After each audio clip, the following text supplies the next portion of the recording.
देश पालिब 79तम स्वाधीनता दिवस ए अवसर में यार जोरदार प्रभाव देखा मिली गंजाम जिला बेगुनियापड़ा ब्लॉक में बेगुनियापड़ा ब्लॉक कार्यालय परिसर में एक तिरंगा शोभायात्रा बाहरी बेगुनियापड़ा सहर परिक्रमा कर कोदला सहर परिक्रमा कर कविसूचनकर विधायक प्रताप चंद्र नायक कोदला एनएस अध्यक्ष सूर्यनारायण नायक बेगुनियापड़ा गोष्ठी उन्नयन अधिकारी सस्मिता शतपथी ब्लॉक अध्यक्ष प्रतिनिधि दुर्योधन गौड़ वरिष्ठ बीजेपी नेता चित्रसेन परिड़ा समस्त मंडल सभापति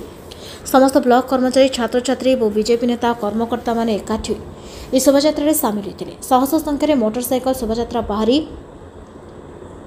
तिरंगा पताका धरी तिरंगा वार्ता बांटी हाथ में तिरंगा पताका धरी देशात्मक भावना भाईचारार संदेश देते 79तम स्वाधीनतार अमृत महोत्सव पर तिरंगा शोभायात्रा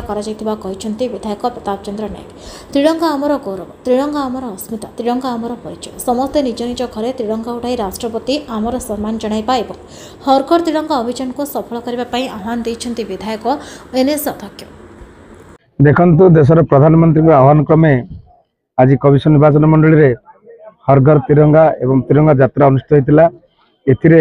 शह शह जनता जोग देते जो भावना जो देश प्रति आमर स्वाधीन संग्राम मानकर बलिदान एवं ताके मन पकेबा एवं तांकर जो कष्ट जो साधना थिला से साधना द्वारा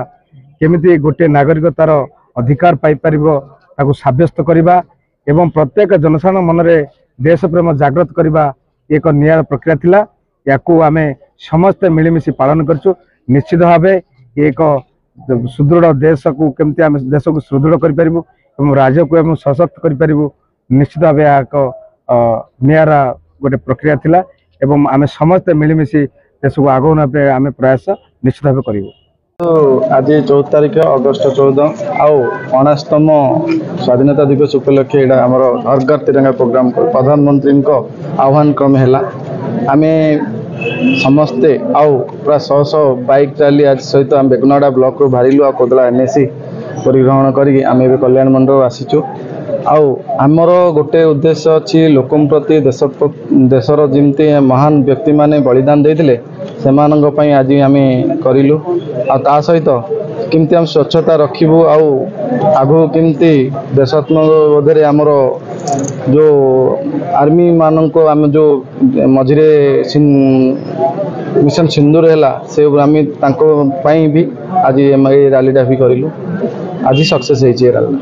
कोदलार कृष्णचंद्र पलाईं रिपोर्ट नायावती टीवी।